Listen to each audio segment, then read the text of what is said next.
এখন শীতকালে যে বড় বড় লঙ্কাগুলো এসছে তারই একটা রেসিপি নিয়ে আমি আসছি। দেখুন আমি কি করে বানাই। লঙ্কাগুলো ভালো করে প্রথমেই ধুয়ে নিতে হবে। নেওয়ার পর সামনের দিকটা একটু কেটে এইভাবে দুভাগ করে কেটে নিতে হবে। এইভাবে পুরো ভাগ করে কেটে নেব। নিয়ে ভেতরে যে দানাগুলো আছে ওগুলো আপনারা বের করেও দিতে পারেন বা থাকতেও কোনো অসুবিধা নেই। এবার কড়াইতে সামান্য তেল দিয়ে আমি লঙ্কাগুলোকে ভেজে নেব। এবার সামান্য একটু নুন দিয়ে দেব। নুনটা দেওয়ার ফলে কি একটু নরম হয়ে যাবে তাড়াতাড়ি, আর লঙ্কাটার মধ্যেও নুন ভাব আসবে।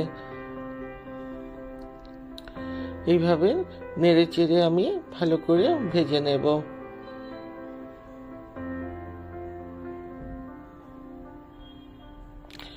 এবার লঙ্কাগুলো ভাজার পর যে কোনো আচারের মশলা এটার মধ্যে আপনি একটু করে দিয়ে দেবেন, বা আচার কিছু না থাকলে আপনি আমচুরও দিয়ে দিতে পারেন ভেতরে। আমচুরের মধ্যে একটু নুন একটু লঙ্কার গুঁড়ো লাগিয়ে আমচুরটাও ভরা যেতে পারে।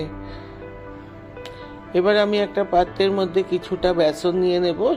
যেমন লঙ্কা হবে সেই আন্দাজ মতনই বেসন দিতে হবে। একটু কর্নফ্লাওয়ার দেবো। কর্নফ্লাওয়ারটা দিলে কি একটা মচমচে ভাব আসবে। একটু লঙ্কার গুঁড়ো, হলুদ গুঁড়ো, নুন, ইচ্ছা হলে এই সময় জিরের গুঁড়ো ধনের গুঁড়ো দেওয়া যায়। এভাবে ভালো করে শুকনোতেই মিলিয়ে নিলাম। এবারে অল্প অল্প জল দিয়ে আমি বেসনটাকে মিলাতে থাকবো। একসাথে দিয়ে দিলে গুটলি বেঁধে যায়, এই জন্য অল্প অল্প করে জল দিয়ে আমি মিলিয়ে নেব। এইভাবে ভালো করে মিলিয়ে নেব অল্প অল্প জল দিয়ে। এভাবে খুব ভালো করে ফেটিয়ে নিতে হবে যেন কোনো ওর মধ্যে দানা না থাকে। এবারে সামান্য একটু খাবার সোডা দিলাম। এবারে এক একটা লঙ্কার মধ্যে বেসনের ব্যাটারটা লাগিয়ে নেব।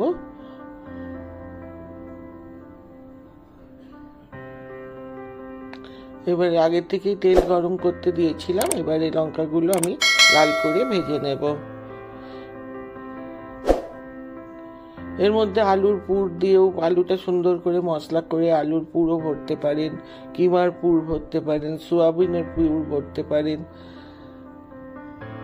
এই প্লেনটাও খুব ভালো হয়।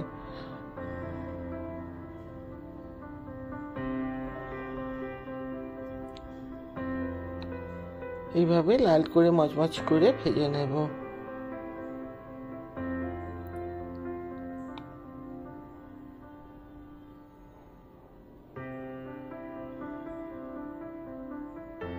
এবারে উপর থেকে আমি একটু চাট মশলা দিয়ে পরিবেশন করব।